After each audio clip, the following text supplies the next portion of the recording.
Nagbigay ng pahayag ang batikang boxing analyst na si Attorney Ed Tolentino patungkol sa mauudlot na target na laban ng pambansang kamao na si Manny Pacquiao sa Enero ng susunod na taon kontra kay WBA welterweight champion Rolando Romero. Para sa detalye, narito report ni teammate Paulo Salamati. Hello to all my boxing fans. I'm excited to let you know I will be returning to the ring January 24 in Las Vegas. I am looking forward to working with industry. It is going to be an exciting and special event.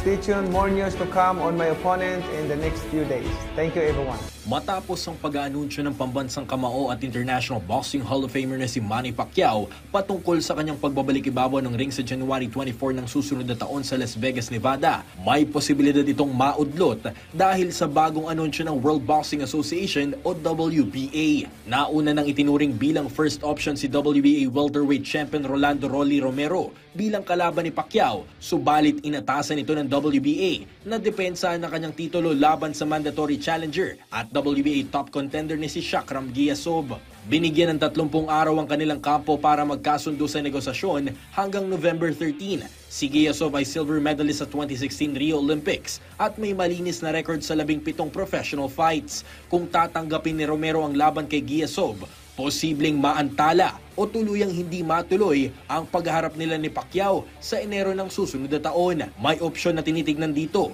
na pwedeng ituloy ang laban kay Pacquiao, ngunit maaari siyang tanggalan ng korona sakaling hindi maidepensa ang titulo sa mandatory challenger. Isa pang posibilidad ay ang pag-ayos ng step-aside deal sa panig ni Giasov upang mauna munang lumaban si Romero kay Pacquiao. Sa naganap na latest episode ng YouTube account na Boxer Shorts with Attorney Ed Tolentino, ibinahagi ng boxing analyst ang mga dahilan kung bakit sa kabila ng pag-aanunsyo ni Pacquiao ng ring return sa 2026 ay wala pa siyang binabanggit kung sino ang kanyang mga kalaban. Number one problem na aking binanggit ay wala po sa top 15 rankings ng WBA welterweight division si Manny Pacquiao. Ang WBC hinanapan ng paraan para mapalaban si Manny Pacquiao dito kay Mario Barrios, ang WBC welterweight champion. So gumawa ng konting hocus-pocus itong WBC, bagay na binatikos ng boxing community. Ngayon, ang WBA ay nalalagay din sa ganyang klaseng sitwasyon. Gagawa ba sila ng hocus-pocus para ma-justify ang isang laban sa pagitan ni Romero at ni Pacquiao, bagamat hindi naman rank sa top 15 ng welterweight division ng WBA ang ating pambansang kamao. Pero hindi lamang yan ang problema, sapagkat not only is Pacquiao not ranked by the WBA, ay meron po talagang number one mandatory contender, si Shakram Giasov.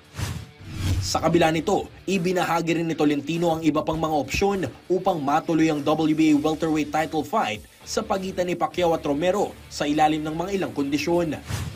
Una, pwedeng bakantihin ni Romero ang WBA title para ituloy ang laban kontra kay Manny Pacquiao. Ang problema, papayag ba si Manny Pacquiao na labanan si Romero na walang titulong nakataya? Kasi ang gusto nga ni Manny Pacquiao, siyempre bilang na mga oras ko sa boxing, gusto ko naman bawat laban ko title fight. Eh malaking kita ang nakaumang kapag nilabanan ni Pacquiao si Romero, pero walang titulo. Okay? So, yan pwedeng mangyari kung babakantihin ni Romero ang WBA title, pwede pa rin niya labanan si Manny Pacquiao. Yun nga lamang, walang titulong nakataya. Now, a second option, of course, is if papayag si Giasov na muling mag-step aside para matuloy ang Romero versus Pacquiao. Pero lumalabas, mukhang hindi yan papayag kasi in-order na nga ng WBA. Nag-order na ng WBA na okay, tuloy, Romero versus Giasov. Maliban pa rito, isa rin sa mga opsyon na pwedeng ikonsidera ng kampo ni Pacquiao ay ang rematch kontra kay World Boxing Council o WBC welterweight king na si Mario Barrios. Now, Manny Pacquiao still has the option.